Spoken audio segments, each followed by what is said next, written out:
ओम शांति 20/2/2026 प्रातः मुरली। ओम शांति। बाप दादा मधुबन। मीठे बच्चे, तुम्हें कमाई का बहुत शौक होना चाहिए। इस पढ़ाई में ही कमाई है।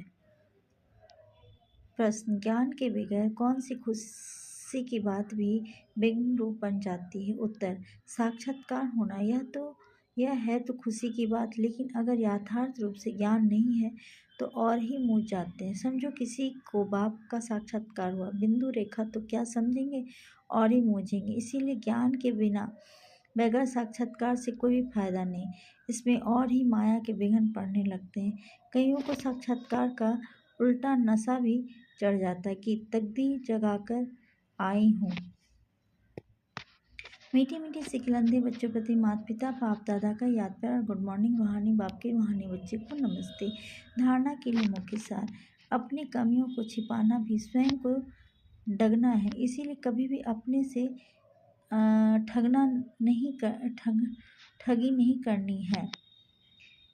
अपनी कमियों को छिपाना भी स्वयं को ठगना है, इसीलिए कभी भी अपने से ठगी नहीं करनी है। दूसरी है, अपनी उच्च तकदीर बनाने के लिए कोई भी काम कायदे के विरुद्ध नहीं करना है। पढ़ाई का शौक रखना, आप समान बनाने की सेवा करनी। वरदान, अमृत पहले की मदद व श्रीमत की पालना द्वारा स्मृति को समर्थवान बनाने वाले स्मृति स्वरूप भाव। अपने स्मृति को समर्थवान बनाना है व सतह स्मृति स्वरूप बनना है।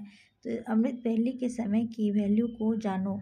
जैसी श्रीमत है उसी प्रमाण समय को पहचान कर समय प्रमाण चलो तो सहज सर प्राप्ति कर सकेंगे और मेहनत से छूट जाएंगे। अमृत बेले के महत्व को समझकर चलने से हर कर्म महत्व प्रमाण होंगे। उस समय विशेष साइलेंस रहती है, इसीलिए सहज स्मृति को समर्थवान बना सकते हो। स्लोगन, याद और निस्वार्थ सेवा द्वारा मायाजित बनने वाला ही सदा विजयी है। ये अव्यक्त इशारे एकता और विश्वास की विशेषता द्वारा सफलता संपन्न बनो। संगठित रूप में आप ब्राह्मण बच्चों की आपस के संपर्क की भाषा अव्यक्त भाव की होनी चाहिए, जैसे फरिश्ते अथवा आत्माओं से बोल रही। इसके लिए किसी की सुनी हुई गलती को संकल्प में भी ना स्वीकार करना और न कराना। ऐसी जब स्थिति हो तभी बाप की जो शुभकामना है एकमत संगठन की, वह प्रैक्टिकल में होगी और आपके द्वारा बाप प्रत्यक्ष होगा। तो मुरली हम सबके लिए कितना अच्छा है। ये पिता हमें हर मुरली में ज्ञान सिखाते हैं और हम सब इस ज्ञान को लेके इतना मंत्रमुग्ध हो जाएं कि इस ज्ञान में ही हम अपने आप को लिप्त कर दें, मतलब अपने आप को ही उसमें समा जाए।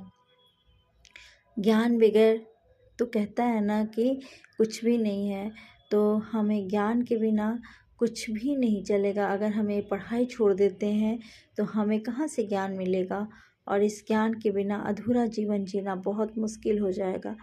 तो चलिए इस ज्ञान को आप सब भी अपने आप में लिप्त कर दीजिए, क्योंकि हमारा अभी जो चल रहा है हम सब का जीवन इस ज्ञान का बहुत ज़रूरत है।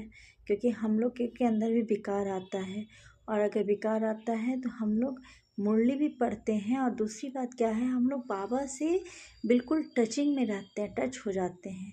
तो इसीलिए हम सबको इस ज्ञान को भरपूर अपने आप में डालना है, और अगर हम डाल लेते हैं तो हमारा जीवन बहुत ही समर्थवान बन जाएगा, सफलतावान बन जाएगा। और आप सबके लिए हम यही दुआ करते हैं, आप सबका जीवन सफलता से भरपूर हो। आप सब बहुत भाग्यवान आत्मा हैं जो हम सब जैसे बच्चों को परमात्मा मतलब ईश्वर पढ़ा रहे हैं। तो इससे और क्या चाहिए। चलिए आप अपने अनुसार इस जो भी लगे आपको, आप इस चैनल को आगे बढ़ाना। और आप सब के लिए ये चैनल ही मैं बनाती हूँ, आप सबका ये चैनल है और आप सब के लिए ही ये चैनल बना हुआ है।